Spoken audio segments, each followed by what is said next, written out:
JK factory ಕಾರ್ಖಾನೆ cement ಕಾರ್ಖಾನೆ ವಿರುದ್ಧ ಹಲ್ಕಿ ಮುದ್ದಾಪುರ ಗ್ರಾಮಗಳ ರೈತರ ಅನಿರ್ದಿಷ್ಟಾವಧಿ ಅಹೋರಾತ್ರಿ ಧರಣಿ ಸತ್ಯಾಗ್ರಹದಲ್ಲಿ TRS ಪಕ್ಷದಿಂದ ನಾವು ಭಾಗವಹಿಸಿ ಬೆಂಬಲವನ್ನು ಸೂಚಿಸಿದ್ದು, ಈ ಒಂದು ಜೆಕೆ ಫ್ಯಾಕ್ಟ್ರಿಯಿಂದ ಆಗುವಂಥ ತೊಂದರೆ ಮತ್ತು ಸಮಸ್ಯೆಗಳಿಂದ ಈ ಭಾಗದ ರೈತರು ಜನಸಾಮಾನ್ಯರು ತತ್ತರಿಸಿ ಹೋಗಿದ್ದು, ಇದಕ್ಕೆ ಶಾಶ್ವತ ಪರಿಹಾರ ಒದಗಿಸಬೇಕು, ಸರ್ಕಾರ ಮತ್ತು ಸರ್ಕಾರ ಅಧಿಕಾರಿಗಳಿಂದ ಶಾಶ್ವತ ಪರಿಹಾರ ಆಗಬೇಕು ಅನ್ನೋ ಕಾರಣಕ್ಕಾಗಿ ಈ ಭಾಗದ ರೈತರು ಅನಿರ್ದಿಷ್ಟಾವಧಿ ಅಹೋರಾತ್ರಿ ಧರಣಿ ಸತ್ಯಾಗ್ರಹವನ್ನು ಮಾಡುತ್ತಿದ್ದು, ಈ ಒಂದು ಧರಣಿ ಸತ್ಯಾಗ್ರಹಕ್ಕೆ TRS ಪಕ್ಷದಿಂದ ನಾವು ಬೆಂಬಲವನ್ನು ಕೊಡೋದಕ್ಕೆ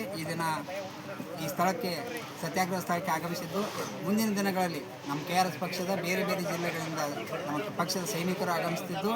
ಅದರ ಜೊತೆಗೇ ನಮ್ಮ ಪಕ್ಷದ ಗೌರವ ಅಧ್ಯಕ್ಷರಾದಂಥ ಶ್ರೀ ರವಿಕೃಷ್ಣ ರೆಡ್ಡಿ ಅವರು ಕೂಡ ಈ ಒಂದು ಹೋರಾಟಕ್ಕೆ ಬೆಂಬಲವನ್ನು ಸೂಚಿಸೋದಕ್ಕೆ, ನ್ಯಾಯವನ್ನು ಒದಗಿಸೋದಕ್ಕೆ ಆಗಮಿಸಿದ್ದಾರೆ. ದಯವಿಟ್ಟು ರಾಜ್ಯದ ಎಲ್ಲ ಜನತೆಗೆ ಮತ್ತೊಮ್ಮೆ ವಿನಂತಿಯನ್ನು ಮಾಡ್ಕೋತೀನಿ, ಈ ಒಂದು ಹೋರಾಟಕ್ಕೆ ತಾವು ಕೂಡ ಬಂದು ಬೆಂಬಲವನ್ನು ಸೂಚಿಸಿ ಹೋರಾಟ ಯಶಸ್ವಿಗೊಳಿಸಬೇಕಂತ ಮತ್ತೊಮ್ಮೆ ಎಲ್ಲರಲ್ಲಿ ವಿನಂತಿಯನ್ನು ಮಾಡ್ಕೋತೀನಿ. ನಮಸ್ಕಾರ.